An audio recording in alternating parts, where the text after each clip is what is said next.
All right, All let's right, do it. we're mobbing it. Let's mob it, man. Welcome to Aflixionados podcast, episode 40. Wow. Available wherever you get your podcasts. New episodes drop on the first Saturday of each month, 5 a.m. Pacific. Find us on YouTube at Aflixionados podcast. If you enjoy our content, please consider giving us a like and subscribe. Our merch store link can be found in the episode descriptions. And now, to introduce you to my co-host, a philosopher in his own right, problem solver extraordinaire, and the creative genius behind this podcast. Folks, I give you none other than Eric Holmes. Oh damn, how you doing? Here on Aflixionados podcast, we mainly talk about films that range from mind-numbing to mind-blowing. We also cover TV shows and other forms of media. Of course, we will be getting into spoilers here, and there will be only the healthiest amount of expletives tossed in. You have been warned. If you ain't ready, then get ready, because in this episode, we will be discussing the artsy, fantastical, bizarre, and surreal black comedy tale, Poor Things, released in 2023, directed by Yorgos Lanthimos. Let's go. So, to you, are there any differences between black comedy and dark comedy? I kind of consider this more of a black comedy than dark comedy. Um, I would say, well, the difference that I've heard, at least, I don't know. Dark comedy addresses the sad like a death. Basically, death happens, but you don't see it on camera per se. So dark comedy could be something like I don't know, The Big Sleep. I think that's one from the 80s, where it's about this character that was portrayed by, I believe it was Kevin Costner, but he actually wasn't featured in the film. All his scenes were cut. It was supposed to be his debut, but it had like this huge ensemble cast. I think Glenn Close was in it, and um, um, Kevin Kline, and uh, Jeff Goldblum. Anyway, there was a bunch of people in there, and Kevin Costner's character commits suicide, and so it's kind of like they all come together and that kind of thing. So it's like I think that's Mm, considered like a dark comedy, because they do have a good time, but it's all around the context of, hey, our friend killed himself, and we're all coming together to a cabin we used to all hang out at, and we're reminiscing, and we're still talking about that person. But it's all kind of with that heavy sadness. It's not like Tommy Boy, where it's straight comedy. And actually, no, I guess his dad dies too, so I don't know if that would be considered dark. But black comedy is where like straight up show it, and or that the violence. And yeah. That's how I understand it too. It's like dark comedy will allude to certain things and it'll like kind of right, mention it and make fun of dark subject matter. But like you said, it won't actually show it or go through with it. Whereas like black comedy will show it. It won't turn away. It won't cut away or anything like that. It's going to show it and it's going to stay. It's going to remain. yeah, It's like taking this dark subject matter, and I think it's designed to make you feel uncomfortable by showing you the exact thing, like a death or a suicide or whatever the case, right? Which I think in turn it kind of rubs people the wrong way sometimes, but that's just kind of the nature of it. right. It's not for everyone, for sure. And I think that this movie, I think it's fitting that this movie has that aspect to it, the black comedy aspect of it, because not just because it's out there. I could say, oh, it's just a really crazy, like awkward, surreal movie. There is that aspect to it, so it kind of, anyone could say that about it. But really, I don't know. Thinking about it, and especially with that question you posed, the difference between dark versus black comedy. This whole movie is just about, like, it's a real coming of age story. One of the strangest coming of age stories I've ever seen, but it like covers the gamut. It covers like everything from basically like rebirth to tackling with struggling with elements of death, because Hmm. it's already early on that's kind of introduced, as well as the fact that you know um, Willem Dafoe's character, he's referred to as God throughout the movie, and he is grotesque. He's scarred, and he is a surgeon and kind of does some crazy stuff. So I guess what I'm getting at is, yeah, it spans life and death and kind of everything in between. And It's kind of trippy because you feel like if it's a coming of age story, it would be maybe like a young person, but this is an adult going through that entire experience in an accelerated format, and it starts with death instead of with life. Right. Isn't that interesting? You have to die first in order to start living, and that's kind of how the movie begins. Right, right. I mean, symbolically, that almost I feel like that says something about the movie as well. Because this movie is so much more than what so many people would say about it when I asked them about it. Have you guys watched Poor Things or whatever? And they'd say, you know, yeah. Some people just didn't really say much. Like my pops was like, it's interesting. That's what he said. I was like, okay. He didn't really. He left more to the imagination. And others were just like, there's a ton of sex in that movie. You know what I mean? Right, right. And that's like surface level stuff. I think that's the thing that it's kind of the elephant in the room. It's the thing that you have to address first is yeah, the movie has a lot of sex in it, but that's not entirely what the movie's about. Not at all. Not at all. In fact, actually, the movie, I mean, it gets into some really deep philosophical thoughts on all of that, including sex, and there's more on that we'll get into. But yeah, it's at first glance, it's definitely going to kind of shake things up a little bit. It kind of wakes you up, and it's like as the viewer, you're sort of they're almost asking you to die with her in what you had known before. Like, be prepared to suspend disbelief when you watch this Hmm. movie. You know what I mean? Almost like, hey, die to your old way of thinking about how you've thought about movies before, because this one's going to be really weird. And it's almost like just blank slate. Be a blank slate and allow this movie to kind of affect you. Allow it to. Hmm. Don't let the grotesqueness, don't let the nudity or some of the stronger themes in the movie deter you from receiving the message that the movie has to give. Hmm. It kind of felt like I was watching a play, but on screen, Oh, because it yeah, a lot of stuff you kind of have to leave to the imagination. You have to interpret the symbolism of what's going on, what they're trying to convey, and you have to suspend precisely. disbelief. Yeah, it's to your point. Yeah, it's absolutely so dense. This is one of those movies, and I was saying this to you last night. Let me find the text message so I can just quote myself. Yeah, like all right, let me read it out loud. Eat shit and die, my guy. Eat shit and die, my guy. I will not review this. What are you, crazy? There's just a bunch of sex in it. No. Well, it was intimidating. So we were, I don't know if we want to include this part, but we were going to do the podcast last night.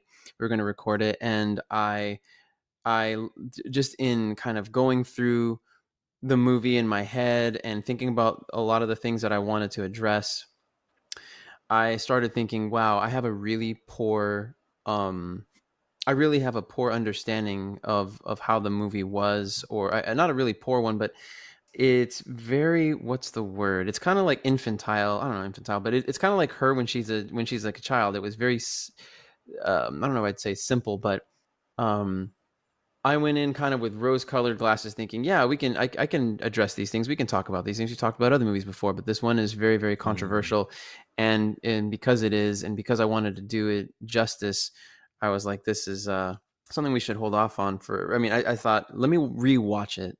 I want to rewatch the movie so I can really receive more of what it has to give, because on the first watch Mhm. through it's just like it just gets you're just along for the ride. It's wild.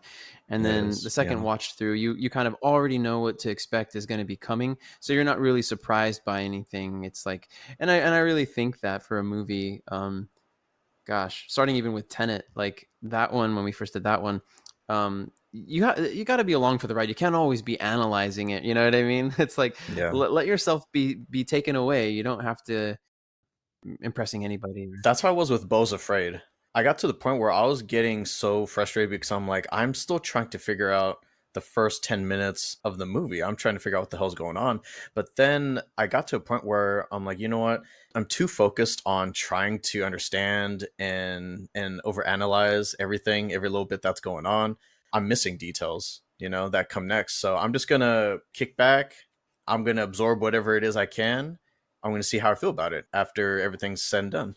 And I enjoyed the movie way, way more after I just kind of like let loose. Let's just see where it takes us. Yeah, dude, same. And um, I don't know why, for whatever reason though, I just felt like, I mean, because that one was pretty. pretty crazy. But yeah, this one is you just go in, jump in with both feet, and try to make sense of it all as best you can.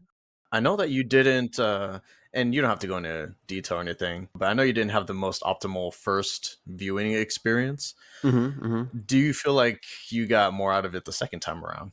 Yeah, definitely. I was paying, again, it was just there's so much. It's like a deluge. It just comes at you so much so that I think on any first viewing, still not going to quite, not going to, not. I'm just grasping, hoping to catch something as it passes by. This time, watching through it, it just felt more like comfortable. It's like visiting a home for the first time, and then when you've been there a few more times, you feel a little bit more. Okay, I know where I got my bearings. You know what I mean? Nice. So, as we mentioned, the movie is directed by Yorgos Lanthimos. I wasn't quite sure who this guy was. The name didn't really sound familiar to me, so I needed to look him up. And he directed other artsy style movies like The Lobster and The Killing of a Sacred Deer, which I've seen the latter movie, and that movie is pretty fucking trippy. Kind of an odd thriller. Actually think it's the same dude that's in Saltburn, and he's weird in both movies. Still haven't seen that one, by the way. I need to. I've heard Recommend though. that one. Actually, I recommend both. I haven't seen The Lobster though. I heard that one is it's another like surreal type of movie. Mm-hmm. What surprised me was that this is not an A24 movie. It seems like it could have been. Seriously, yeah. So see, we don't only watch A24 movies here. Though those tend to be our favorite movies. What I had actually said to you in that text message last night about rewatching the movie, and I said it hits like a movie that marks a certain period in your life, like Requiem for a Dream or Mulholland Drive or Life as a Tree.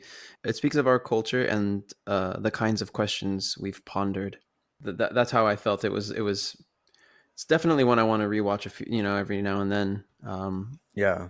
Was that before or after your second viewing? This was before. It was intimidating. I kind of was just like, whoa, let me.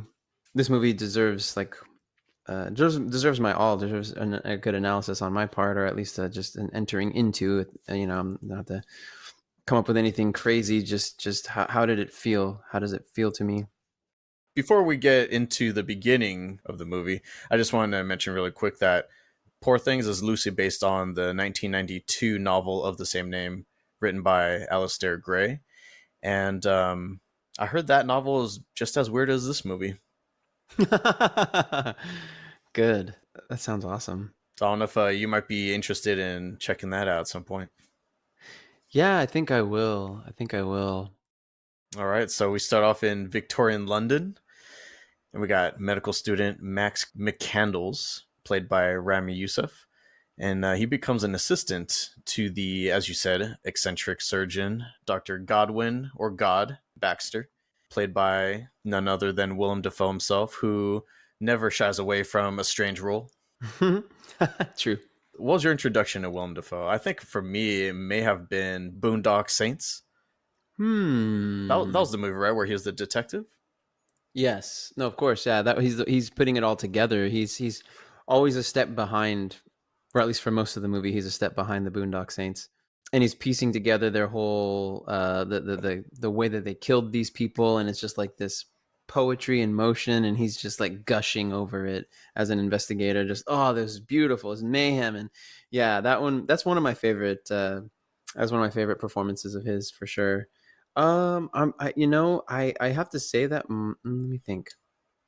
Grand Budapest Hotel. He was fucking terrifying in that movie. Oh, he was terrifying, and that was funny because he was. I've only seen it once. I loved it, but he was absolutely fucking hilarious in Steve Zissou's The Life Aquatic. He's got the red eye. Get him out of the fucking water. Or he's got the crazy eye. Get him out of the fucking water. Dude, you still need to see The Lighthouse. That's a fucking weird ass surreal movie as well. I would love to see that one. Yeah, with him and Robert Pattinson. Mm-hmm. He does a fucking great job in this movie. Like for the seeming like you would think somebody he looks so grotesque with these nasty scars on his face, his hands, and all of it. You would think he would be somehow bitter and crotchety and like that would be the way that that character would kind of be portrayed. But he's this tender, loving person who, as much as he tries to come off as only being about science, is a very tender-hearted individual. It's kind of sad too because you do see some of those medical students that are like, I wish that he didn't look so grotesque so I can actually pay attention to what he's teaching. Max is one of those students, and he's like, "What are you talking about? This guy's a fucking genius. He's brilliant. How can you guys just be stuck on the looks?" Right, right, exactly. And they're like, whatever, like you're dumb. Like, why do we have to listen? You're stupid. Just go back to taking notes or whatever. Don't talk to us. You think you can talk to us? Yeah. And it's funny too because it's like somehow the majority rules. Somehow because they're all in agreement and he's the odd one out. The truth of the matter that this man is brilliant is somehow wrong. It's somehow like, oh no, these people are right. I mean, I don't know. In their own minds, these people think, well, we'll just make him shut up because he doesn't think the way we do, or is making us feel guilty in some sense. We can safely assume that he probably has to deal with that on a daily basis, right? Just as soon as he Mm-hmm. steps outside, he probably gets weird looks. People probably cross the street because they don't want to be near him. They probably think that he is some sort of monster, right? Mm-hmm. And what I do respect about his character, Godwin, is that he experiences all these ugly things about the outside world, but he never brings that into his house. He's able to cultivate this loving, positive environment for Bella, Right. Exactly. shield her from the outside world. Mm-hmm. Tries to, like any parent would. We're introduced to Bella Baxter at the same time Max is introduced to her, and she's played by Emma Stone, of course. I think it just goes without saying she's supposed to be, which I mean the actress is too, but she's supposed to be this beautiful young woman that is like awe-inspiring, right? Like she, as soon as you see her, she's supposed to just take your breath away. And the thing that's really odd about this character is that she's an adult, but she seems to act at a fraction of her age. Right. So mentally speaking, she hasn't really progressed all that much. Max has the same reaction that the audience is having at this moment. You're like, the fuck's wrong with her? Right. And it goes kind of like with what I was saying before. Yeah, she's beautiful and yet dumb, but there was a choice made at the beginning. There's a choice made not at the beginning, but there's a choice made in the movie to have that scene with the violins, and it's so coherent. It's so like there's something happening here. It's almost, I don't know, what's happening. It's very anticipatory. The way that the strings are Mm. kind of breathing. Da, da, da. It doesn't resolve on like a pleasant note. So here she's in color. You see the earring. This woman looks sophisticated, and then next scene, it's all of a sudden in black and white, and you got a fisheye lens, so it's like everything's in focus. There's no way to direct the focus to one specific area. That's kind of also what I was questioning with the fisheye lens. I was like, everything gets equal attention almost. You know what I mean? Like everything Mm. is good, everything's in focus, but also it's really strange how it bends people's faces and bends objects. It just, again, it's very to me it kind of felt like, I don't know, something changed. This woman was sophisticated. Now she's banging on a piano, and you went from this kind of these sophisticated strings to then all of a sudden it's just like this, again, just dissonant banging of keys, and her feet are on there, and it's just like, how did we go from this woman who was dressed in for polite society to then she's in like a nightgown and she's just seemingly like, I don't know, like lobotomized or something. They just show you that brief moment without any context, and so you don't really know how to take it. You don't know if that's the climax of the movie and we just haven't gotten there yet. Are we starting with the end, or are What we is is this this? actually the beginning? Yeah, exactly. What the hell's happening right now? And so, yeah, like you said, there's that whole. But it's interesting because that part, everything, even if this is supposed to be Bella in well, I don't know. All we know is it was in color, and now it's not in color, and everyone's in black and white. Not just Bella when she's on screen, but everybody's in black and white. And I mean, it's like the warped perception with the fisheye, how you're talking about. I think it's funny because everything's in focus, like how you're saying, although the edges of it, are kind of warped. So it's like in focus, but it's also not in, like, it's not being depicted properly. And the fisheye Right. lens also gives you tunnel vision as well. Right. Whatever dead center is gonna like protrude even more, come at you even more. It's almost like uncomfortably focused on what's being shown at that moment. Right, uncomfortably so. Right, you're kind of in it. It's like, ugh. And with a fisheye lens, you can get really close, right? So who knows how Hmm. close the camera actually was to them when they were filming some of those scenes? Because if you're not close enough, it just everything just kind of it just disappears. And I do like how you mentioned the black and white showing the simplicity, because that's how I interpret it as well. When you're a child, things are more just kind of black and white to you. Not in the literal sense, but it's just like things either are or they aren't. You know, it's not very complicated. That's to show like where she's at mentally. Everything is kind of following her advancements throughout the movie. Right. Now that I think about it, because I said before, even the beginning part when she's not in the scene and they're in the theater where he's actually performing the surgery and those guys are commenting on him and stuff like that. Oh, it's still black and white then. So my question then becomes, well, if it's meant to be that if the feeling is meant to be that we're supposed to be, simple, give us the vibe that we're simple, like, there along with Bella and in this journey, are we not also simple too? Does it not appeal to that part of us that is similar to her in some sense? It's begging us to see things as though we were like children too. Yeah, I think it wanted to take away the senses, essentially strip it down to where she's at. Right. Right. It kind of takes away from distractions, because I think it wants you to focus on certain things, which is why it does the fisheye lens, and it's almost like trying to put a spotlight on like what you're supposed to be focusing on. Yeah, everything may still be in, or not just main focus, but it's like it's the one thing that's taking it's the bigger object than everything on the periphery. It definitely does a great job of introducing you to the surrealism of the movie, because not long after that we see some odd stuff. You know, we see animals Frankenstein together, Yep. like a duck head and a like a bulldog body and shit like that. Yeah, But exactly. it's working. Like it strangely works somehow. Right. That tells you a couple things about Godwin. You know, he's kind of a mad scientist in a way, but the fact that it works shows you how brilliant he is. Mm-hmm. He knows his shit and he's got a life of experience of it. And obviously has tried many, many times. You don't get to successfully like put a dog head on a chicken or a goose head on a dog just on the first try. You know what I mean? This is something that he's obviously done many, many, many times. Maybe he just found those things and they were already, I don't know. But Oh, interesting. I didn't even think about that. because he was saying how excited he was that, yeah, because he was describing Bella, how he found her and everything, and how she was, rigor hadn't set in, he said, so she hadn't gotten stiff yet. And so he was just almost like he's just like an opportunist. You know, as they often say, one man's trash is another man's treasure. Right, exactly. We're all introduced to Bella. Mm-hmm. Max quickly falls head over heels for her. It's almost like love at first sight. What was your Right. first impression of Bella when you first saw her?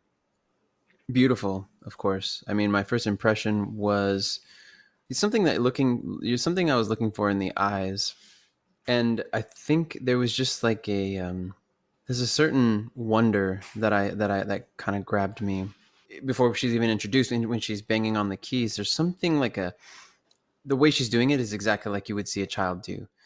You're faced with just this young woman at a piano with that sound, and then it just again I'm only feel like I'm belaboring the point, but it's really like it just carries over from there. I feel like the rest of the movie just kind of like it's like cascades, it flows. Did you immediately pick up on the fact that she's supposed to be a child in a woman's body?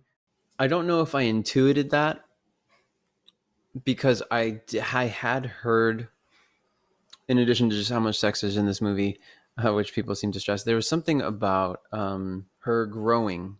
That much I knew is like, oh, she's Mm. growing up or something like that. In what way, right? Right. I'm not quite sure. Right. Somebody mentioned something like no one. It was very vague. Whoever said what they said was very vague. So I was like, huh. Well, some of the things that I immediately picked up on, it's definitely like the mannerisms, like the fact that you'll say something to her and she just kind of has like this. unexpected reaction, right? She's just a bundle of joy. She's not afraid to express it. Oh, we have a guest over. I gotta be on my best behavior type of thing. Right. And then she like slaps him, right?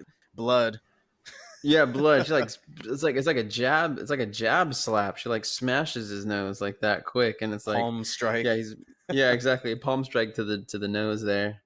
She can't even make a full sentence at this point. She just says like random words, and it seems like one of the words that she knows is blood. Right. But it's funny because it does say something about her in that in her limited with her limited vocabulary, that one is included in her vernacular, so it's like what has she seen? What has she Yeah, what has heard? she been around? Yep. And Max's purpose for being brought over by Godwin is he wants Max to essentially study Bella's mental growth. He trusts Max enough to have him in his house watching over Bella. This kind of frees Godwin to continue working on other projects. Mm-hmm. Mm-hmm. He basically becomes her babysitter early on in the movie. He's just there to like Mm-hmm. make sure she doesn't get into anything, but also write down what it is that she's doing. Right, right. Almost like almost like a mother with her baby book. Now she's is her first hair. This is the first haircut, and this is they did this today. I have a baby book my mom made for me, and Oh so yeah, I do have my first. I have clippings of my first nice. haircut in there, photos and little blurbs that she wrote down, and just saying like, okay, he's doing these are his first words, and today he visited this person came to visit him, and it's his first time meeting them, and it's almost like Max is doing that for her, even though it's under the auspices of studying her. You know what I mean? It's Right, right. he uses it later, I'm sure, for another individual that he experiments with, Research purposes, right? research purposes. Yeah. So this whole Max watching Bella situation, I was a little uneasy with it because you have this man where we already know he has a romantic interest in her, right? But it's a grown man hanging out with a child, and this is a grown man that also is physically attracted to her, and she doesn't know any better. She's just like, oh, this is a friend. Mm-hmm. Mm-hmm. She's seen it from like a more innocent side, and I think Max, he does a good job of respecting the boundaries as well. Yeah, he tries to be respectful of it. He seems just like the perfect candidate for the job. Unfortunately, this fun-loving environment that Godwin created for Bella, it's not enough to contain her because soon she becomes curious about the outside world. She's like, Max, where do you come from? And he's like, oh, I live at my place. And she's like, where's that? You don't live here? And he's like, no, I have my own house. I just come here to visit. What? There's more shit outside this house? So, she's like increasingly becoming more curious about what's outside of the house, Mm-hmm. getting a little bit more rambunctious. Right, right. That little picnic thing that they kind of come up with to appease her, like it's kind of sad. You see how happy she is to be outside, and she knows that she's gonna have to go right back into that house, and it'll probably be a long time before she gets to come out again. They have to find that secluded spot in the middle of nowhere where no one else is around. They kind of let her off the leash a little bit, but not fully. It's funny. There's that moment where they stop the carriage, which is a fucking weird ass carriage anyway. That shit was hilarious. It I was, was dude. I cracking up fucking when burst out laughing. Exactly. Fucking horse head. it even sounds like there's like hooves, Mm-hmm. and then when it hits the corner, you see that it's just like a fake horse head mounted to the carriage. It's got its own like combustible engine in the back. Ridiculous.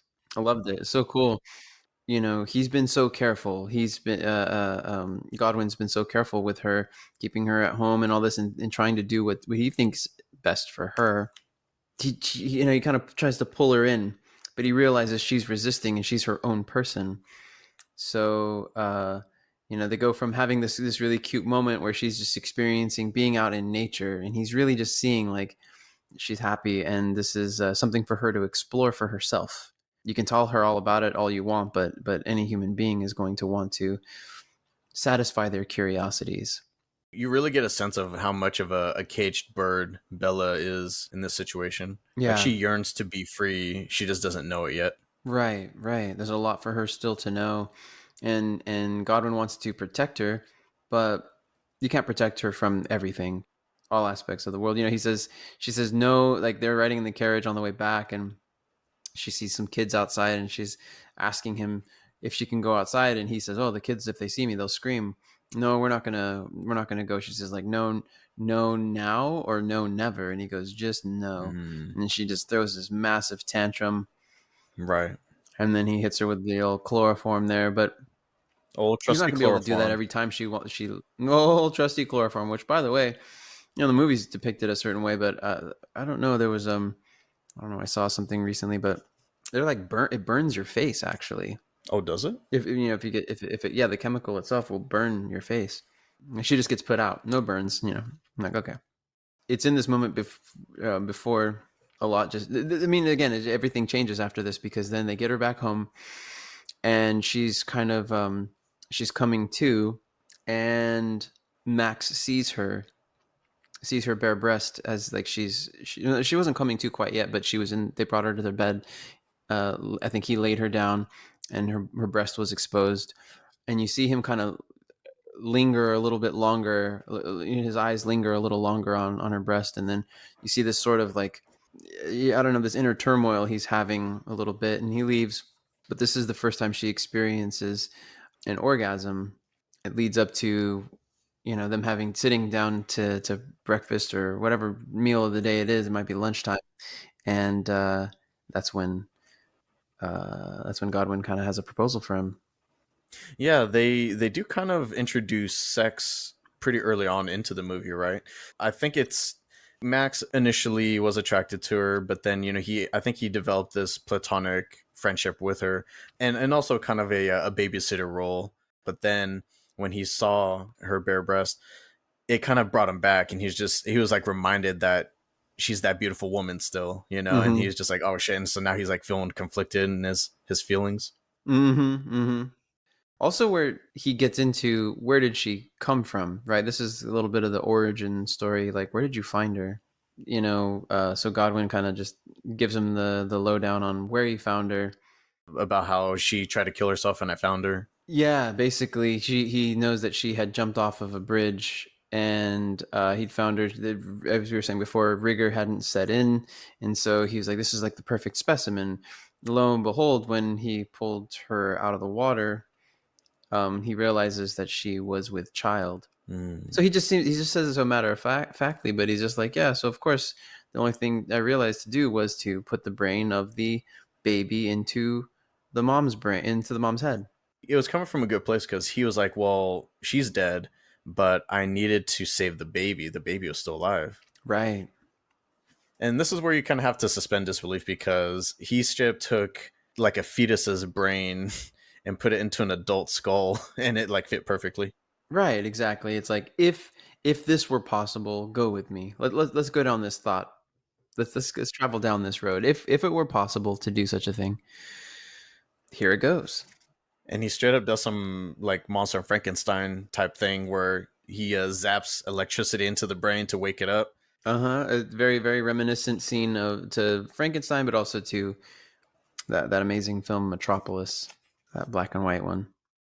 Bella wakes up and then that's when she discovers that she can actually, like masturbate and it feels nice. And so now that she discovers that, she can't stop masturbating and she's like, Mm-hmm. what else can I do with this, And so she's like at the dinner table, like masturbating, and then the maid is like, you can't be doing that. What the fuck you doing? And so she's like, no, it's fine. Here, I'll help you. Yeah, I'm happy. Yeah, exactly. I know how to make myself happy. She touched my hairy business.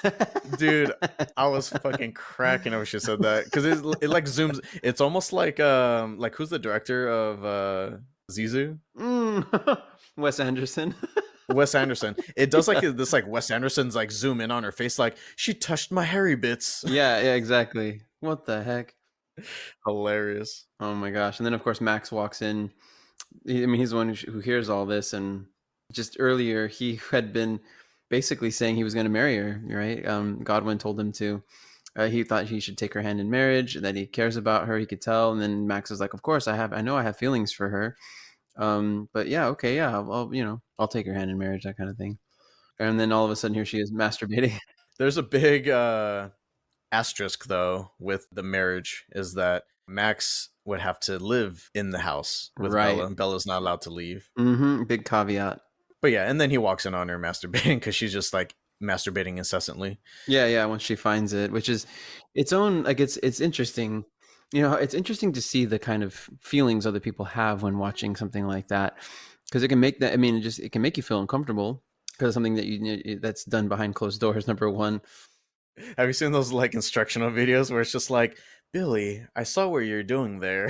It's like super Oh my awkward. gosh, It's Billy! very natural It's and very. it's a good thing. You might as well freaking get American Pie or something up in there and explain it. He It's might so as well funny. just jump out the window Very, at that state. yeah, basically, it's very natural. Oh my gosh. I was just thinking that you almost discover your own body twice. Once as a baby when you're trying Mm-hmm. to figure out like what the fuck are these extremities attached to my body, but then a second time as an adolescent. You go through this entire period knowing what you are, and then once you start hitting puberty, then it's like you're rediscovering your body. Right, right. You have exactly. All of a sudden, you're like, "What? This does that? I didn't know." Like, wow, this is crazy. It's you're yeah, 'cause like you said, you're rediscovering. All of a sudden, you're like, "Whoa, this is possible." Crazy. But you're like I don't know, you're feeling those things, but you're also kind of embarrassed. But her, that's what's also so interesting too, is that there's no shame in it for her. Right. She's just so very like matter of fact. There's nothing. There's such a beauty to her innocence, such a beauty to her. There's a certain purity of her just existing. She's just asking very honest questions, and just making very honest statements. Hey, this makes me happy. There's no shame because there's no outside influence, right? She's not being Right. scolded by anyone for doing these things other than that maid. I don't think she really cares what the maid has to say about anything. She doesn't think of her as like a authority figure. Yeah. No, she's like, "What's your problem? I'm my own person. I'm gonna do this. Shoot. Okay, fine. You don't do it. I'll Why are do you it." acting weird about what I'm doing? Right. Why are you acting weird about what I'm doing? I'm just gonna grab this cucumber. And with this whole marriage thing, they actually bring in this guy to kind of write up this nuptial contract, that is going to specify that she needs to remain locked up in the house. And this guy that they bring in, his name is Duncan Wedderburn, played by Mark Ruffalo. And you already get a sense that there's something about this guy that I don't like. Yeah, he's a schemer. He's kind of skeezy. He's very predatory, right? He's first curious about the contract and he's just like, okay, so you want all these parameters included in this. And then who is this person? This Bella person? She must be Mm-hmm. something else if they're going through all this trouble just for this girl. I need to meet her. I need to see for myself like what all this fuss is about. Mm-hmm. He straight up like sneaks off alone Eats shit and going up the stairs. I loved it. I loved it. Like this. pauses for a second to like see if anyone heard it. Exactly. Just face on the ground still, and he's just like, I'm just gonna. My gosh, dude. Mark plays it so well. Yeah. At first, I was a little curious as to why they wanted to go with Mark Ruffalo. I'm like, this guy is the one that you want to choose for this role. But then throughout the movie, I understand. I understand the comedic timing that he has. He's just so damn good. He's got great timing. Yeah. His introduction, yeah, you really see how much of a piece of shit he is because he sneaks into Bella's room and he basically seduces her. I'm gonna try to see if I can kind of dig my claws in. Yeah, he's grooming her. He touches her inappropriately, sits there in the cabinet with her, and or the whatever the boudoir, wherever she is. I don't know what you call that. But yeah, he touches her, and it's the thing she was looking for, because she basically moments before that, or at least in the previous scene, had been like, Max had proposed to her face, asked for her hand in marriage, and then she was like, "Okay, let's touch each other's genital bits. Let's do that." And he was like, "No, never. No, we're not." And she's just kind of like, "What's wrong with that? I want to try that, and I want to know what that's like." Mhm. So she's like, "Oh, okay, fine. Suit yourself." And then this guy comes in and is willing to do the thing that she wanted to do. So she sees it as an opportunity, and we as viewers go, this guy's an asshole. He's a groomer. He's a piece of shit. Yeah, he's a dirtbag. He's a predator. That's it. In reality, he's interacting with an adult, or what he thinks is an adult. He shot his shot, and it seems like she's down for it. So he's like, "All right, cool." But yeah, it's like up until that point, the only excitement she was really getting was her touching herself, and so she got a whole different level of excitement when someone else was touching her. Mm-hmm. Right. He's playing up this like bad boy type of character. Mm-hmm. Later that night, he actually goes back to visit her. He like climbs up and he's like peeking in through a window and everything, spying on her. Exactly. And she's touching herself, and so he's like, "Hey, like, let me in, and I'll help," or whatever. And it's basically then that she decides to run away with him. Unfortunately for Max, yeah, he's kind of the boring nice guy compared to the dangerous and alluring Duncan Wedderburn. Yeah, yeah, he's good looking. He's good looking. But oh yeah, she says, okay, I was looking for the quote here. She says, "I will marry Max as he seems good for that." But she says, "But first I shall adventure on Duncan." She doesn't say with. She says, "First I shall adventure on Duncan." And she has this whole little bit where she's like, where she has such a great assessment of it with her like limited vocabulary, but saying like, you know, I'll go with him. We will adventure with little damage, you know, like there's gonna be some Some damage. But which is interesting though, it's something that I don't think we all appreciate in our own lives, where, you know, we're gonna take damage. You know, you're gonna lose some hit points on this one. You know, you're gonna take a risk. is it worth it? Right. She hasn't really been reading a whole lot yet at all. In fact, that as I can, if I can recall, you know, never seen her learning like lessons on how to read or whatever. But um, she's already intuiting these kinds of things that, you know, I won't take too much. I mean, it'll be a little bit of damage, but the adventure's going to be fun. I wonder where she got that from because I feel like that comes from experience, knowing that. Right. Hmm. As like a maybe a teenager and you kind of fantasize about like what adult life is going to be, and you find someone, a significant other, and maybe you guys get married or something. Mm-hmm. I don't think at that stage you expect to have to go through trials and tribulations or anything like that. You expect everything to just be smooth, but it's the plan that we all initially come up with, right? Exactly. What could go wrong? Yeah. Yeah. What could go wrong? Her with her, she's like, yeah, some stuff could go wrong, but I'm willing to accept it. You know, some stuff's going to happen, and you know, it's going to impact my life. The pros outweigh the cons. It is kind of fucked up how Max just gets tossed to the side. And, I do respect Godwin right here because as the protective parent or guardian of her, Mm-hmm. I think he understands that, this is part of becoming an adult. You do need to go off on your own and experience things for yourself. Yeah. I think that's when he decided that, giving her the shelter protected life is no way to live. Experience the world, figure out on her own like what she wants and doesn't want. And so, yeah, he gives her, some money, kind of sews it up into her clothes, and then he bids her adieu. Yeah. Yeah. Checks on Max, who she nailed with some chloroform, so he wouldn't stop her from leaving. Peeks over at him and he goes, "Ah, he's alive. He's fine." Bella joins Duncan and they embark on a grand journey beginning in Lisbon, Portugal, walking around, enjoying the sights, and enjoying the delicacies of the region, Mm-hmm. and also Mm-hmm. undergoing some furious jumping, as she calls it. Yeah. Oh, some furious jumping. They're going fast and furious. Yeah. Making up for lost time.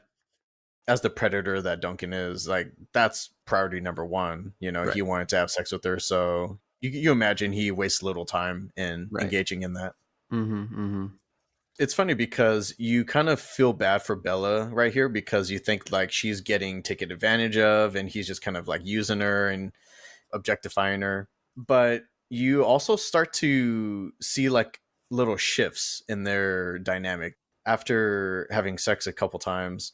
He's all proud of himself. He's just I like, feel bad for you. You know, I feel bad for you because, you know, you've never been with, You've had the best. Now how can you go back? I'm ready to go again. And he was just like, no, come on, we can't just jump right in. Mm-hmm. I need some time to rest. Mm-hmm. She kind of hurts his ego a little bit because she's like, oh, is that like a weakness in males or something? Or Yeah, yeah, what's up with exactly. that?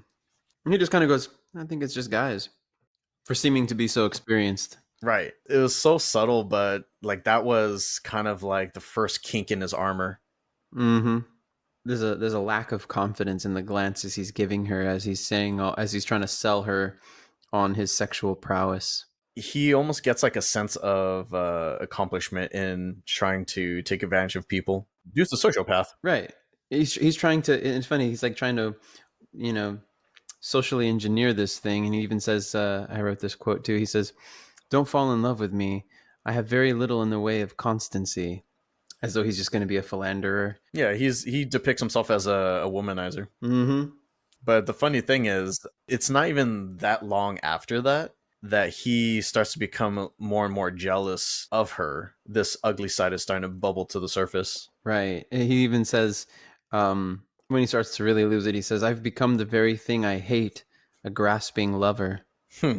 Because he so desperately wants to be a womanizer. He wants to be this player. Mm-hmm. I mean, I don't know that he wasn't before, because other women do say, "Oh, that attractive man that you're with," and stuff like that. Mm-hmm.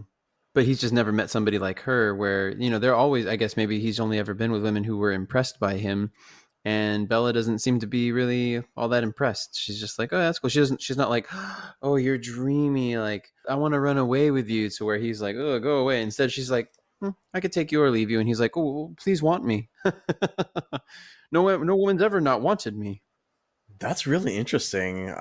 Yeah, it's cool that you brought that up because in a lot of ways, in many ways, she's very naive, but she's also less susceptible to certain things. She hasn't been molded by society to be impressed with money or looks or anything like that. All that doesn't really carry that much weight for her because she has been so sheltered. Right, and he's really helped her to in many ways grow as well, just different experiences. Obviously there's the sex part, but there's also, I mean, just different food. He's introducing her to oysters, right, which we know is an aphrodisiac. But like he's introducing her to that whole experience. What is it, shuck? I forget the whole thing. He tells her what to do, but he's telling her this. He's having her eat that pastry, and you gotta take it. You don't just nibble at the flakes. He says you gotta like take it all like life. Take it all as it comes at you like life or whatever, and shoves the whole thing in his mouth. And And she's like, "Well, I want more." And he's like, "No, you have to wait. You can't just yeah, stuff your face like that." that would be too much. And later on, she throws up because she does have too much of that. But She overindulges. Mm-hmm. yeah, she overindulges exactly. But one thing she says during this time is she says something about she says, "And yet we must discover by whim," as Duncan said. She quotes him to his face on that, and she's not being she's not being mean spirited. I think he's just frustrated with her and her different little adventures that she's going on. Without him, he's almost like getting FOMO. Mm-hmm. Mm-hmm. And so she's like, "What? I'm just doing what you said to do." It's funny because he's saying these things to impress her, and Mm-hmm. he's like teaching her all these things, but he doesn't realize that she's actually listening and she's like absorbing the stuff that he's saying, and she's slapping him in the face with it unintentionally. Mm, exactly. Exactly. What'd you think of that part where she's starting to see like different aspects of the city?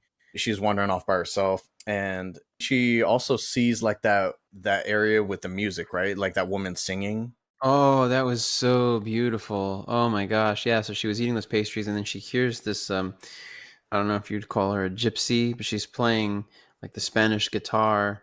She's crooning and yeah, I really don't know what style we would call that, but it's like But she was drawn to it like a moth to a flame. flamenco. Yeah, like a moth to a flame. It's so beautiful, so mesmerizing, so different than anything I'm sure she's heard before. It's not it's a different style altogether. Right. Has she ever heard live music? I don't know. That's a good point. I don't think I feel so. like that's like a whole experience in and of itself.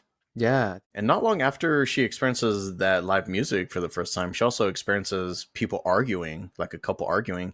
Right, right. They just think she's some chismosa or something. Right, right. And then she kind of like, she kind of like scurries away, like, oh, I saw the looks on their face. They didn't want me near, so I'm just gonna mosey on out. Duncan was like pacing back and forth, and he tries to pretend like he wasn't waiting and worrying about her the entire time. When she gets home, she's just like, "Oh man, that was wild. I thought I knew my way home, and I got lost, and so I had to like wander the city until I eventually found my way." Right. He's like, where the fuck were you?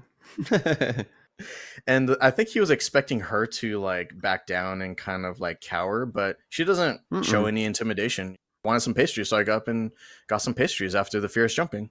Anyway, should we do some more fierce jumping? Yeah, basically, yeah. And he's like, all right.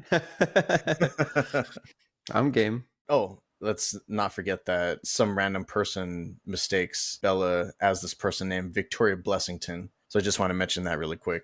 Oh, that's important. Yeah. Who the fuck is Victoria Blessington? Anyway, and they just kind of shrug it off. You got the wrong person. Just little by little, it seems like the relationship is kind of taking a turn that Duncan doesn't really like. He's like dancing with random people, and Duncan doesn't like that. Oh, they even go to that little double date, right, with the couple. She's just like, I don't fucking want to be here. This shit's boring. I must go punch that baby. I love how her fist is like actually cocked back when Duncan grabs her. When he finally catches up to her, and she's like, fist is already back here. We're ready. Intrusive thoughts, man. Yeah. Now you start seeing a little bit more of this ugly side of Duncan. He's being more controlling. No, you need to sit there and just ask, what was it, how flaky is the pastry or something like that? Yeah, exactly. I don't know. He gave her 3 lines, and they don't all land well. The first one's like, oh, okay, that's perfect. That's exactly the thing to say. Delightful or delighted. Yeah. Yeah, how are you liking the cruise or something like that? Or how are you liking Lisbon? And she's like, oh, delighted. And it's almost like the more he's trying to control her, the more she kind of pushes back to wandering off, dancing with the people, right? And then he almost has to like go fetch her, but making it seem like he's like dancing with her on the way back to the table. Right. And he's trying, but she won't. She loves to dance. And so like he's still out there, and he's basically like, she's leading the dance. He's following. And it's just, dude, that was one of the absolute Such an awkward dance, dude. funniest scenes, dude. I was rolling. That was so funny. Just how pure her spirit is, how fun, how much fun she's having. Just, and the music's not even, it's a weird song to dance to even. Right. And yet there she is doing her thing, and he tries to make it, oh, polite society or whatever, and yes, we're gonna dance with and just at every turn it seemed like just when he thinks that he's kind of recovered, suddenly she's embarrassing him with something else, and then that wink. That wink, right? Exactly. Oh, that man keeps doing this to me, and she just keeps winking, and so he has to go beat his ass. She says, I'm just doing it just to be polite. And gets super jealous. Or just hauls off and picks him up, but he starts getting his ass whooped. Yeah, it's not really like it's not like he just kicks that guy's ass. It's kind of like the movie Oh Brother, Where Art Thou, where George Clooney gets into a thing. Here's good looking George Clooney. We've seen him in so many movies where he's like the protagonist. He's going to be a badass, and then he proceeds to get his ass beat by his ex-wife's new husband because he's jealous of this guy. That's fucking hilarious, but it goes against type. Since Bella is becoming increasingly difficult to control, he comes up with a plan. He's like, hey, look, I got this trunk. Get in. That's it. I got a surprise for you. And so she's like, all right, cool. I like surprises. And he smuggles her onto a cruise ship. Right. I mean, we all know what the hell he was doing. He wants to make sure that he can keep a close eye on her. She won't wander off too far, and what better way than a cruise ship? You're in the middle of the ocean. She ain't going nowhere. Right, and she was already meeting men out there. She was playing chess before that, before she got whisked away in that trunk. She was playing chess with some guy, and he said, "Oh, I bet yours is like the smoothest skin I've ever touched." And so he's like touching her inner thighs, and she's like, "Oh yes, he tongue played me," and she's just so, again, matter of fact with everything. Unapologetic, because she doesn't feel the need to. No, exactly. This is just what happened, because we have our human urges, and I had an urge. I felt the heat, and I asked him to do that. And so at my request, he took care of that for me. He's just like beside himself, like, what the hell?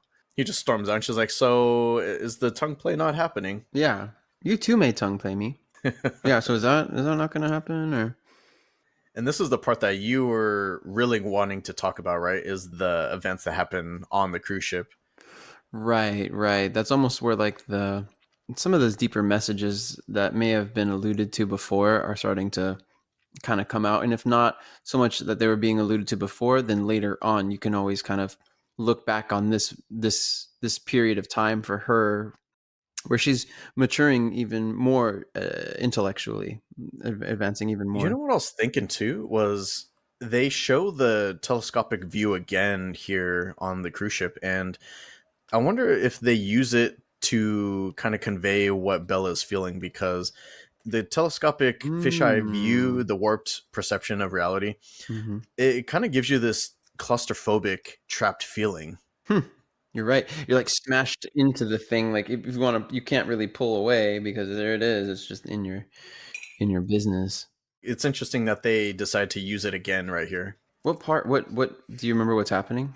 I think it's when she gets out of the trunk and she realizes that they're on a cruise. Oh And so she yes, runs to the dude. bathroom, just hide in there. Yeah, that's right. That's right. He's like laying on the bed and trying to play it off. But like you're right. I actually wrote that in my notes. In blue, I said, "Why the fisheye lens?" Because that's right when she gets out again. It's like that whole fisheye deal again. So Hmm. interesting. And then there they are on the boat. This is around when she meets Martha and Harry. That's right. The two fellow passengers on the cruise ship who open her mind to philosophy. Mm-hmm. Martha says something when she introduces her. She just loves her hair. She says to her, "I love your hair," and Martha says to her, "I love yours." Black silk or something like that. And I just love how candid she is with her. Bella says to Martha something about, "Oh, you haven't been with a man in 20 years, or you haven't had sex in 20 years, essentially." And she says, "Well, what's in between my ears is my biggest concern. What's in between my legs, much less so."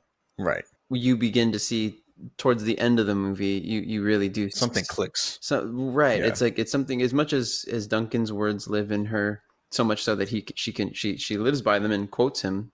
She's not trying to justify her actions. She's just saying, "This is my worldview. This is how I'm seeing things. I'm living this way." Because what you said made sense. But for all the sex that she's had and all the sex that she later has, you can go back and remember that this is what was said to her, and she took it to heart because this is somebody who's very important to her, becomes very important to her. But she, again, that what's in between my ears is my biggest concern. What's in between my legs, much less so. Right. That may have been one of the most influential quotes of the movie, as you're saying, because yeah, something does click. There's almost a turning point for Bella. She doesn't outright say like, "Oh yeah, I'm going to start focusing on my intellect now," but like she just inherently starts doing that herself. She starts reading these books on the cruise to kind of pass the time. She's getting these recommended books from her newfound friends. Right, right, exactly. They're helping her to see that she's not just a sexual being. And Martha, to her credit, doesn't say like she's entirely against sex, because she does say something like, "Well, I hope you use your hand. Are you at least doing that?" And then Mark Ruffalo, he by this point has walked over to their table, and he's like, "Oh my gosh, please, why would you say that? We're in polite society or whatever." And he doesn't even say that to her. He just goes, "Oh my gosh, please don't say that," or whatever. And then, Bella's like, "Oh my gosh, sorry, sorry, polite society." And she kind of smacks her head. And then Harry Astley says, which I think is also uh, speaking very in a meta, it could be perceived as speaking in a meta way about the very film itself. And he says to her after she smacks her head, "Oh, polite society, I forgot." He says, "Polite society will destroy you." And I couldn't help but when I heard that line again the second time watching it through, I was like, it hit me differently this time. Polite society would look at this entire movie and say, "Oh my gosh, there is nudity in it. There is a crazy amount of sex in it. There is, there's just all these things as to why we shouldn't like this. Or they're playing God, reanimating these things and whatever." And if we can't discuss these things and we're going to pretend that they just don't exist, it's no way to live. Yeah, it's the social norms, and it's always something that's kind of annoyed me. Who are these people to say what you need to have or how you need to live your life? And that's kind of what they're telling her, like, what the fuck? Right, exactly. You're exactly like having polite society think highly of you, that's going to make you happy. You're going to chase that to the day you die then, and you're never going to be satisfied because you're going to be who you are, and society may or may not like. And why should you try to appease them? Precisely. Who are they to you? This is your life experience. These are two intelligent people, but you're seeing two different sides of it. You see one that she's very knowledgeable, right? And she's very insightful. And she seems to be a little bit more positive, more carefree. And then you have the other side in him. He understands just as much as she does, but like he seems very bitter about everything. Mm-hmm. Mm-hmm. It's interesting because later they're on the boat, and Mark Ruffalo's been looking for her. And just before he walks up to them, they're having a conversation, sitting there, and she's saying, Bella's reading a book now. She's reading Emerson, and Harry says philosophy is a waste of time. This is the quote that I grabbed. There's a kind of a back and forth there, but he says philosophy is a waste of time, and Martha says it is integral, or she says it is integral. People and society can be improved. Bella says it is the goal of all to advance, to progress and grow. I know this in me, and I'm sure I'm indicative of all. And Harry says, we are all cruel beasts. I thought that was funny because the whole we are all cruel beasts, and we are brought in, we are born into this world as cruel beasts, and will die as cruel beasts. That's funny because that's actually specifically something from a philosopher named Thomas Hobbes. Homo homini lupus. Man is a wolf to man. It's another way of saying exactly the same thing. We are all cruel beasts. Man is wolf to man. So as much as he says he hates philosophy, he's literally speaking the words of a philosopher, Thomas Hobbes. But I Mm-hmm. remember when I saw that, I was like, oh, of course. When I heard him say that line, I was like, yes, of course. That sounds like Thomas Hobbes. This guy's a hypocrite. Talks about how he doesn't like philosophy, yet he lives his life by philosophy anyway. He's like annoyed by the fact that he sees this young person that is so naive but like so positive. It's annoying that she doesn't really understand what's going on out in the world, and that she can just be in her little blissful bubble. Mm-hmm. And so that's why he was like, you know what, if you really want to see the real world, I'll show you at the next stop, which is what he does. She's like, okay, cool, because she doesn't have any idea of like what she's about to encounter or what she's about to witness. And so at Alexandria, Egypt, they get off the boat, and I think they have some tea or something. I said I was going to show you the real world, and so they kind of like walk over to the ledge and glance down and see all the impoverished people down at the bottom suffering. That just rips her apart. She becomes distraught. Mm-hmm. I don't think she was prepared at all mentally for what she was about to witness. I don't even think he really feels bad for her. He's takes pleasure in like seeing her get knocked down a couple pegs. Mm. Yeah, I think it definitely hits him harder than he realized it would. I think he thought it was going to go a different way. Kind of like, not unlike Duncan, with thinking that it was going to go a certain way with her, and when he introduced her to different aspects of life, different things he's interested, the finer things, I suppose. He tries to stop her. He grabs her on the steps because I mean She's just about she's to like, run off this ledge. yeah, exactly, and he just grabs her, pulls her back on the steps, and kind of covers her mouth, and she just bites him like hard enough to you can see the blood on the side of her lip just kind of running down, Yeah. and she's weeping And I think bitterly. they both understand that she was so just overwhelmed by emotion at this moment Mm-hmm. that she had so much pent up anger and frustration that And she sadness. she kind of took it out on him. Mm-hmm. Well, he was just being smug about the whole thing, and decides, okay, yeah, I'm gonna show her, and then like, look at this. It's like, check this out. It's like the spectacle of it. Oh, you think that that's the way things are in the world? Well, you've never seen the way the real world is. Like, you've only ever seen this But I aspect don't of think it. he expected her to be so torn up by it. Yeah, Once he saw her like that, he kind of felt like a piece of shit. He's like, yeah, damn, yeah. why'd I do that? He took that bite on the hand, which again drew some serious blood because even when the scene changes and she's walking back to her room to grab money, his blood is still running down her lip. So, and she's, her eyes are just full of tears and everything. So, yeah, And it kind of sends her on this sort of little journey for herself as well. I mean, they've opened her mind to the world of ideas that she's stimulated by. Um, we may be sexual beings, but we're, as Aristotle would say, we're rational animals.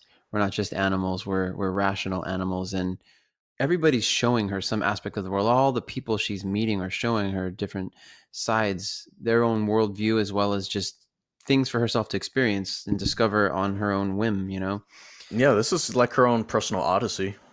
it really is. Yeah, it's like her own odyssey, exactly. Eventually, yeah, coming back. But one thing that struck me about the whole her reading, it's when it just begins to really accelerate her thinking. But to possess a word, to really think about a word, to understand or comprehend a word, it doesn't just add like a nuance to the situation, or it doesn't. It's not just vocabulary for the sake of vocabulary, increasing your vocabulary. For what? To be validated by other people? It's not about that. It's beautiful the way that she's reading, because the words that she's beginning to use, as Duncan even says, is always reading. He says, "You're always reading now," and he says, "You're losing your adorable way of speaking." You know, he's Damn. like, he wants her to stay a certain way, a dumbed down, Mhm. a fuck buddy that will always validate him. And she's more than that, and she's growing. And words help us to understand the world better. To be in to lack certain understanding of words is to be unaware of that aspect of being. Like, what does it mean to feel this feeling? You know, you can say sad, but there's so many more. You can say you're melancholic, you know what I mean? And it's You can very better articulate specific. it. Yeah. You can better articulate it precisely, but it's, you don't just have a word that you can use to share with other people. There's a whole feeling involved. There's a whole understanding of being a human being, understanding certain turns of phrases and things like that. You have a larger color palette to paint with. You know, if you're limited by only a few paints, if you don't know how to combine those paints and stuff like that, you have a very simple palette to work with. But the more that you can understand, the more words you have, the more color you Paint a can brighter use. picture. Right, exactly. And more accurately describe what you've experienced and what you've seen. Which is kind of what happens in the movie, right? So it starts off with the black and white. It wants to be more simple, but then as she explores the world, the colors get more vivid because she's getting a more of an understanding of the world. Right. She's seeing it for what it really is. It's more accurate. Exactly, exactly. She does learn so much on this cruise. Like in some ways, she's restricted to a lot of resources and experiences, but in other ways, this allowed her to be able to explore other avenues, Right. less distractions. Fewer distractions. Thanks, Duncan. Yeah, he kind of shot himself in the foot there. I Precisely. also wanted to mention really quick before we move past Alexandria. I really took notice of the music here because there was like the screeching instruments that were really conveying uneasiness. That really stuck with me. And Hmm. that was when she saw the impoverished people down below that were suffering. Yeah, I just felt like the music was spot on right here. I agree. So doleful. Kind of a cool juxtaposition of like having this uncomfortable music with like such a beautiful fantastical set. Yeah, her dress as well. That so it's like effervescent. It's like muslin or something. Her sleeves, they're like translucent. You can see through them. Big, beautiful puffy sleeves, and it's just it's such a gorgeous ensemble.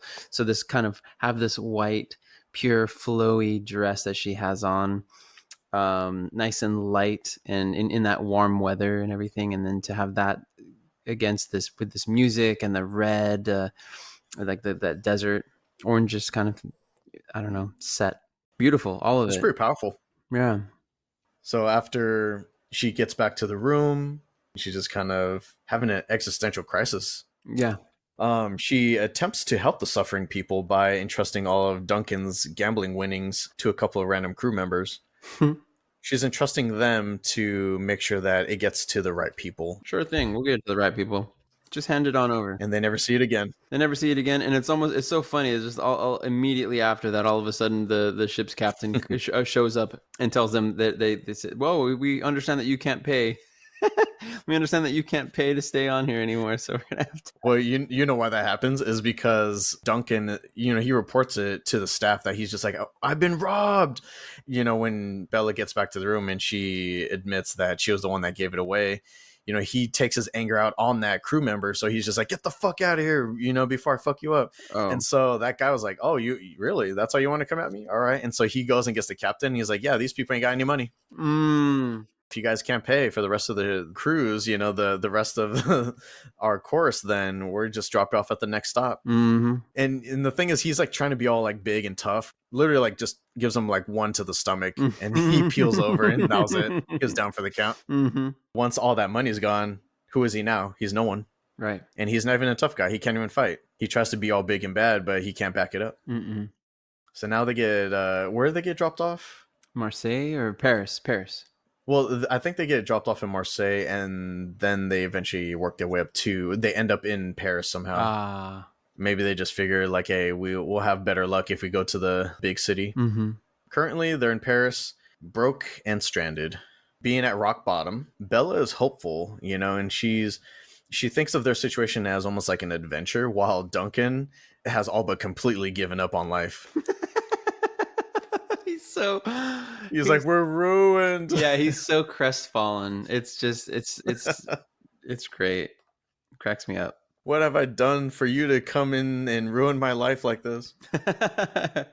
He's so dramatic too. He is. I love it. That's what makes it so good. That's what makes him so endearing too, despite his fucking predatory ways and being a total asshole in so many ways. There's a charisma there. There's a certain Mark Ruffalo just does a great job. It's not like you really hate Duncan. Or at least I didn't.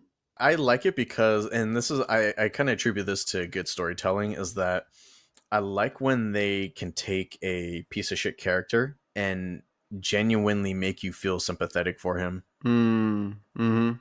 I was like, God damn it. They know how to work me. Yep. They got my number. When you first run into him, you don't think that you would ever feel sorry for this guy, but then you see him in this state in Paris and he does kind of have like the charm to the character. Mark Ruffalo does a great job of just being like this whiny bitch, and it's hilarious and sad at the same time. Yeah, it's both. it's so good.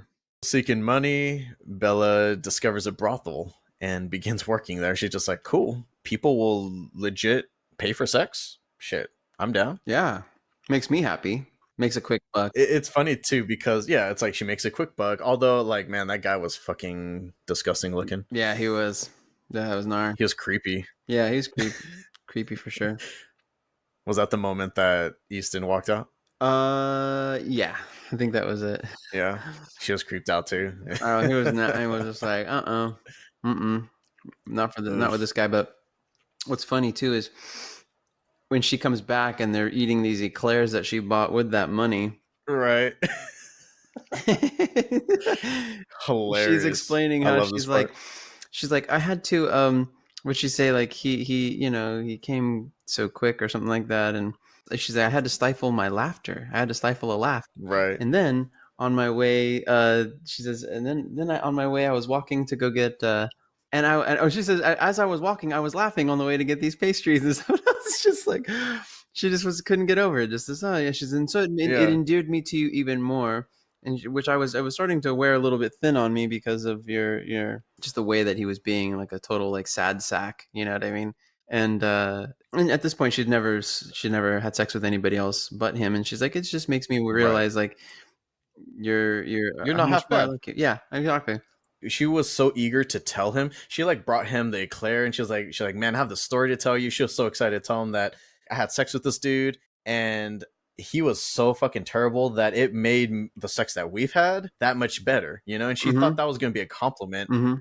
And he just throws that eclair down. He's like, why the fuck would you tell me that? Yeah, exactly. You hoard yourself. And she's like, oh, now which I'm assuming now you're going to tell me is a bad thing. And she doesn't even seem like she doesn't go like she doesn't go, and now I'm sure you're going to tell me it's a bad thing like that. It's just like, and now I'm sure, very matter of fact, I'm sure now you're going to tell me it's a bad thing. Like, tell me why. And then he proceeds to grab her eclair, the bag that's on her lap, and fucking throw that shit Throw to it it. It's down so too. dramatic, and it's like he holds it If back I can't there. have mine, you can't have Yeah, yours. exactly. He's so pissed. She starts to grab the hem that Godwin had sewn the money in, and so she starts to undo that hem. He's like, "You had money the whole time?" And she just totally like slaps him in the face with it. It's just beautiful because it's just I was thinking that you were gonna, I was giving you an opportunity to get us out of the situation, just figure things out. I thought you're gonna find a way, but I see now that you're not that person. And so she pulls out that Damn. money and uh anyway, but that scene that just now it dawned on me when he's like, "You had money the whole time," makes me Hmm. made me think of. It reminds me of the scene from Dumb and Dumber when they're in Aspen and and he's what do you call it? Jeff Daniels' character is like, he's like, oh, he's complaining. He's like, oh my gosh, Harry, it's Harry and Lloyd, and he goes, Mm. he's like, my hands are freezing. That's what he said. He's like, oh, my hands are so cold. And he's like, here, oh, my hands are starting to get kind of sweaty. Take mine. He's He like, has double he's gloves. wearing double gloves, and he's like, what? You had a second pair of gloves this whole time? And he goes, yeah, we're in the Rockies. And he's like, I'm gonna kill you, Lloyd. And he's like, starts choking. He's like, Harry, your hands are freezing.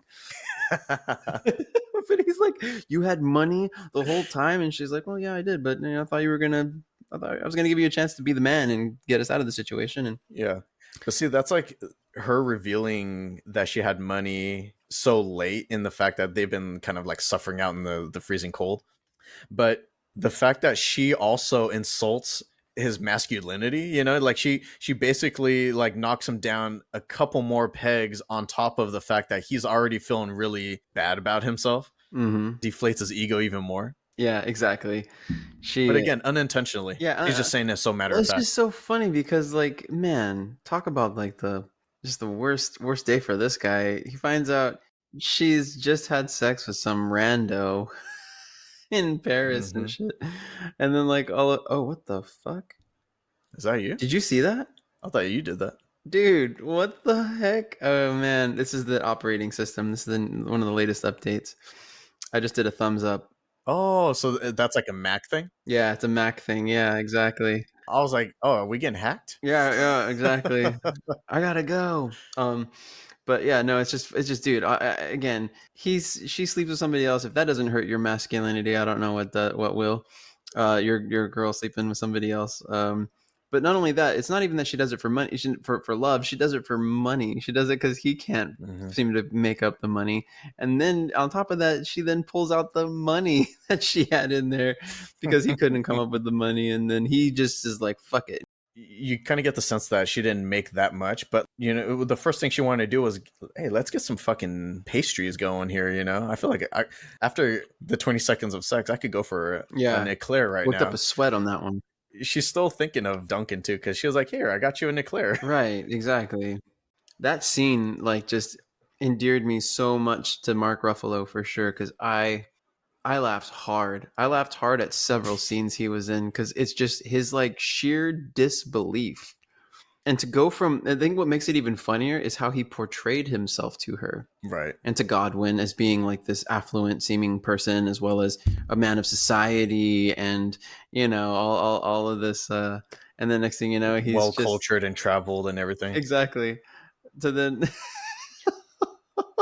then having just being so low, he's gonna throw his food and her food on the ground. He's just so, and then he takes all the cash that she had. And he still like doesn't do anything with it, Oh right, because he still ends up living on the street and all the money is gone. Who knows what the fuck happened to it? right. Meanwhile, her having all of her money taken, she still ends up succeeding somehow. Yeah, yeah. I mean, she then realizes, okay, well, actually, I'm gonna have to do more than just one time.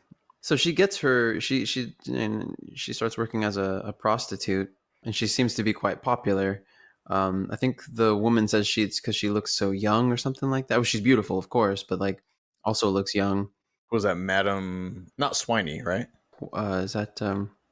Is that Madame Swiney? Yeah, tutelage. Yeah, that's it. Yeah. Played by Catherine Hunter. Yes. She starts working for Madame Sweeney, and it kind of worked out for her for what she likes having sex, and but then it gets to the point where like too much of a good thing anyway.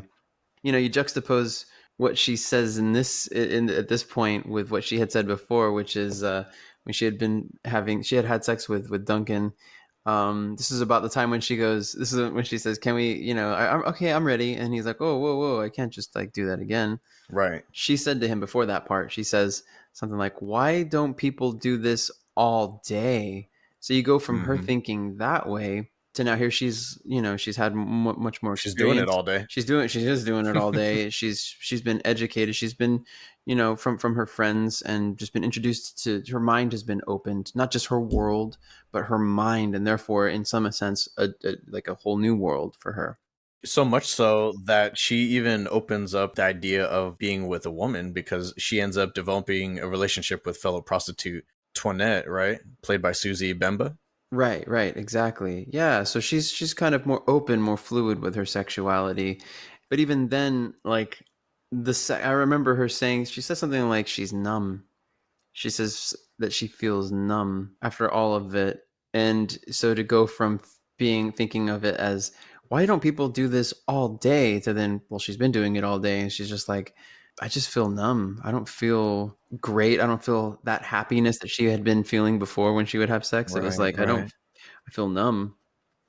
And so maybe that's the unfortunate aftermath of it, right? That's the result of having all this meaningless sex is that you stop feeling the excitement for that, and it just takes the magic away from it, right? It stops being special to you. Right. It stops being special, and this feeling that you could only experience whenever you're, having sex, the few times out of the day you could potentially have it or whatever. Then, yeah, she now she's like, oh, she's had her fill. In more ways than one. Right, exactly. It's not so much she's not. It's like that she's not. It's not that she was thinking, oh, it's everything. It's like her be all end all, but it was like definitely eye opening for her as well. Like, huh, okay, now I see why people can't do it all day and or Or would want to. just any or would want to with just anyone either. Be careful what you wish for. You just might get it. Too much of anything is bad for you. Mm-hmm. Yeah. We find out that Godwin is terminally ill now. And so he Mm-hmm. requests Max to bring Bella back. Go find her, bring her back, so that way I can see her one last time before I die. Max actually tracks down Duncan in France, and so he's going to go to Duncan to see where Bella is, now institutionalized. It's true. It's like what is that? 12 monkeys or whatever. It just gets worse and worse. Yeah, he's gone crazy. He's actually gone crazy. Yep. I just love this scene so much because it's a prolonged scuffle between Max and Duncan as they fight over Bella, and it's like one of the lamest fight scenes you'll ever see, but it had me cracking up. It's so painful to watch in like Yeah. an Oh embarrassing yeah. way. Two people that don't know how to fight and they're just like trying to beat each other up. Exactly.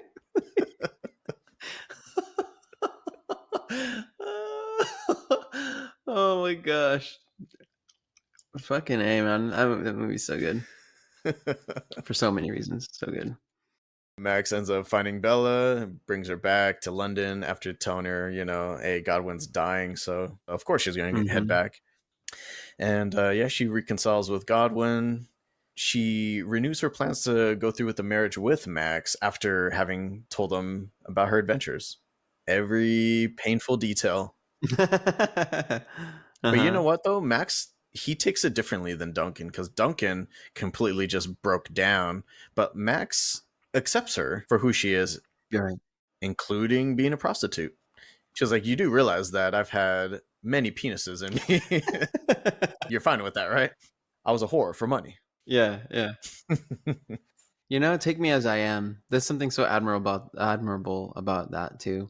Like she went on her life's journey. She knew she was going to get into some adventures, and take her as she is, and she's not apologizing for it. She's No, just doing her no, thing. not holding anything back. So I think it shows both of their characters here. Like, sure, he accepts her after everything, but I think he also kind of thinks of it like she's seen the world. She's had sex with all these dudes, and she still wants to be with me at the end of the day. So, it's like, what does that say about both of them? Right. That kind of reinforces their relationship somehow. Like her having having sex with like all these other dudes ended up strengthening their relationship in the end. Right. Now that's not going to be a question for her if should I be with somebody else, that kind of thing. Mm-hmm. They go through with the wedding, or they almost do. At the ceremony, it's actually interrupted by none other than Duncan, a vindictive Duncan. He shows back Right. up again.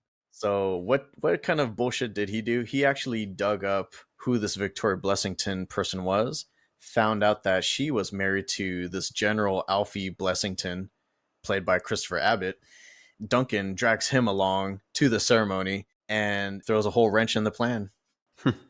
What was your initial thought of General Blessington? Because for me, here comes this dashing, wealthy military man, resembles Jon Snow in a way. Oh, a little I'm bit. like, how you gonna choose Max over your actual husband? Right. But so my thought was she's different than the person he knew. She's not the same. Oh yeah, quite literally a different person. Right, right, exactly. Although it's the same body, Mm-hmm. and obviously the same appearance, then it's not the same brain. It's not the same person that may have loved him then. So even if General Alfie didn't turn out to be the person he is, I still would have been like, no, that's not right. It wouldn't be right. It would be so bittersweet, to be with that person because they would look like the person you knew. But again, if you were assuming this guy was ever a good person, if he had been Right. a good person, it would just be like, heartbreaking. But of course, Duncan and Alfie don't know that that's not really Victoria. It's her body. But Her baby. I'm not even sure if like did he know that he was going to. Oh, yeah, Oh, he right. did know, right? Because she was already showing. I would think, unless he was deployed or something. Right, right. And that was like the perfect opportunity to escape. Right. Needless to say, Bella straight up just kicks Max to the curb and is like, all right, cool. I'm going to go run off with him. But it's not for the reasons you might think. It's because she realizes that this is her opportunity to find out more about her mom. Mm. I want to see like what happened, what made my mom want to kill herself and try to kill me in the process. Mm-hmm. Crazy. Turns out he's really wealthy. He has like a whole chateau and everything, huh? Like a Yeah, mansion. yeah. Yeah, exactly. Quite affluent. You have Alfie, who thought that his wife died, and then he ends up seeing her again after, I don't know, seems like several years. So they have their first dinner together back at his mansion. It's awkward, they're sitting at opposite ends of this long table and they're not really speaking to each other. She's trying to ask him questions and stuff, and he's not really elaborating on a whole lot. Right. He's slowly trying to just reestablish the relationship he had, and she's trying to figure out more about like what was the dynamic, like what's going on, what was really going on. Right. Soon she actually kind of finds out who the real him is because he starts turning into a different person. At first he seems like he's just kind of like this stoic wealthy guy, but some ugly layers that are hidden underneath. Yeah. Putrid. At this point, we're already like 3/4 of the way through the movie, and I was thinking like you're introducing a new character now. So I was just thinking that this character wasn't going to last very long. He's just simply going to be a foil. Right. Very toxic relationship. It's kind of sad that she felt like there was no other way out. That was what she needed to resort to. Yeah. Didn't I mean? It seems she wouldn't want to bring that light. A daughter into the world where this man is her father, and has to suffer, whatever abuse that she had to suffer at his hands. Alfie ends up controlling Bella by confining her to the mansion. So she's quite literally a prisoner in his house.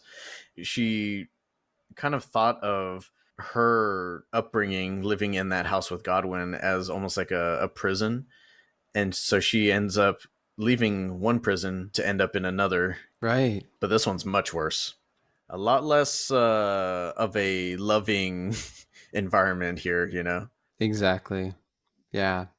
He ain't playing games anymore, and he threatens her at gunpoint to submit to a barbaric genital mutilation, take away the pleasure of having sex, right? He wants to turn her basically into just a baby making machine, submit to this genital mutilation by drinking a sedative cocktail that he kind of prepared for her. But Bella's like, yeah, I don't think I want to go through with that. I'm out. That's going to be a no for me, dog.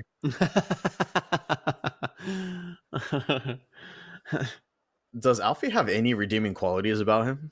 Doesn't seem like he's just like pure evil. Yeah, that's why things end the way they do for him. And for no other I character. mean, karma's a bitch. Literally. So he gets the, what was it, the sedative drink tossed in his face, and I guess some of it lands in his mouth. As he's like kind of disoriented by that, they kind of struggle over the gun, and he ends up shooting himself in his own foot. Yes. It seems like he was gonna just bleed out, Right. That's what it seemed like to me too. He would just die there from that. but I don't know. It's like, what's worse, him bleeding out or what actually happens to him?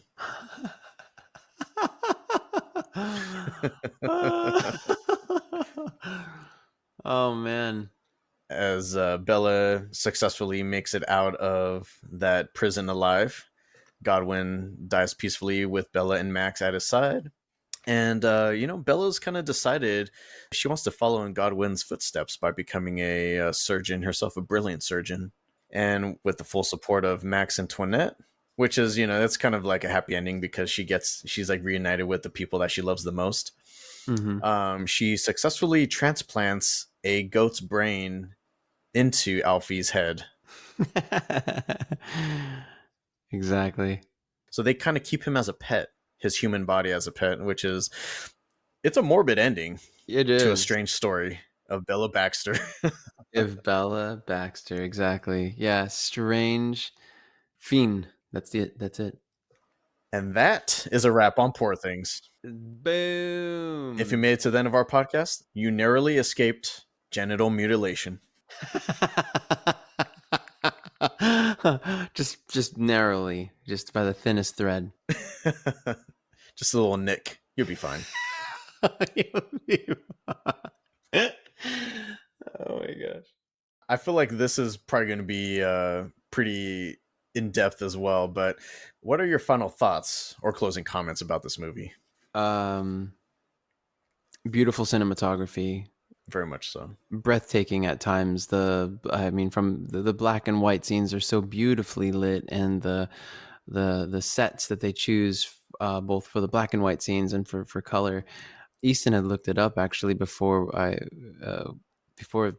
going on tonight, and she had mentioned that it was only 10 days before filming that Yorgos decided to film in black and white, which is interesting. That's interesting. Huh. 10 days, that's pretty close.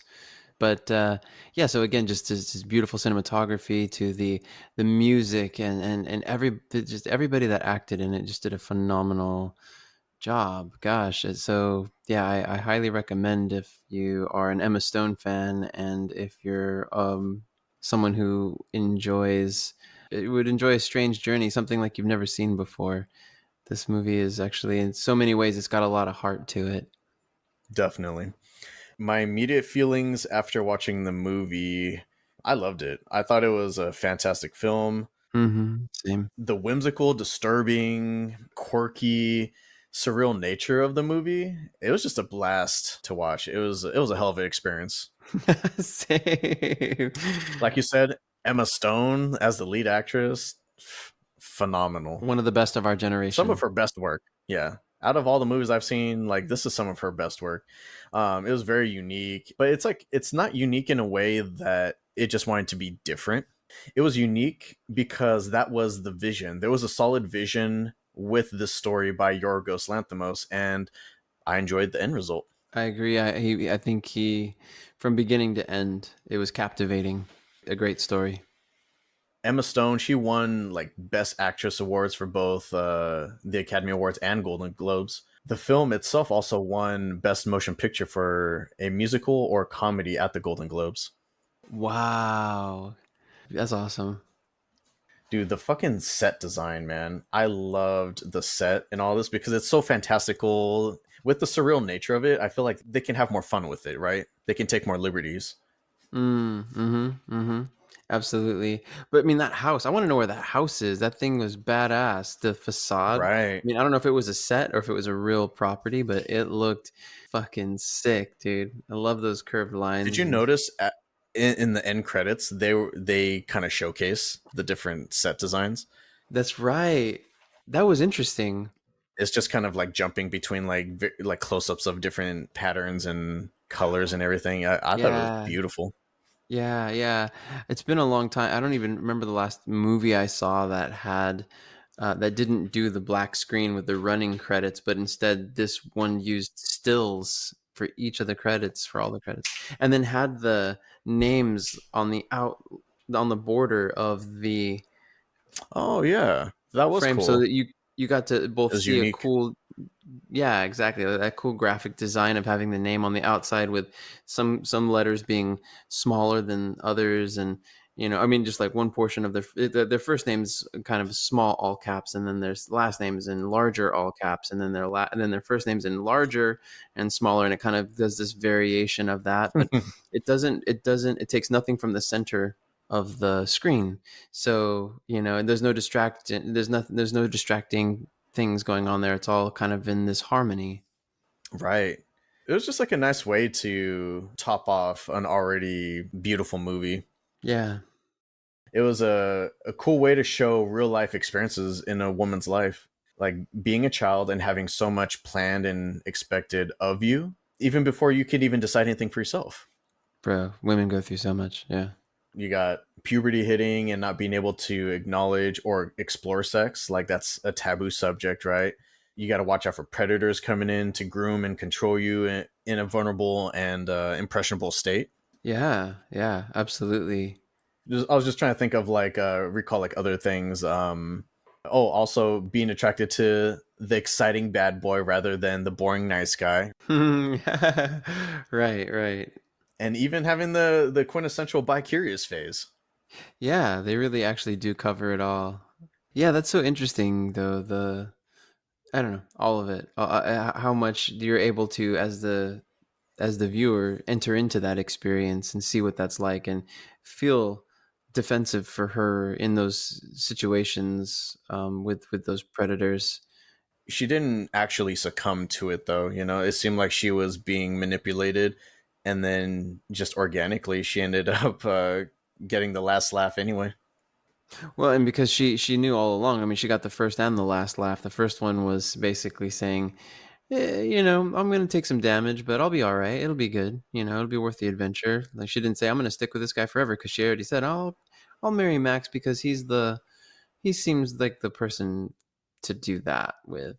But I'm going to have some adventures. And so in the end, she got what she wanted. She had some adventures with Duncan, and ended up with Max again anyway. So yeah, she was like, this is it. This is my time's up. Our time's up here.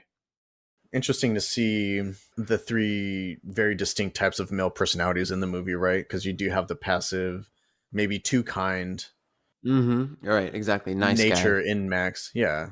Nice guys finish last, right? That's kind of shown in this movie as well. But Exactly, because he's kind of twerpy, like you were kind of alluding to. He's just like, there's something about a guy who just like that, like a pushover. Like a woman won't.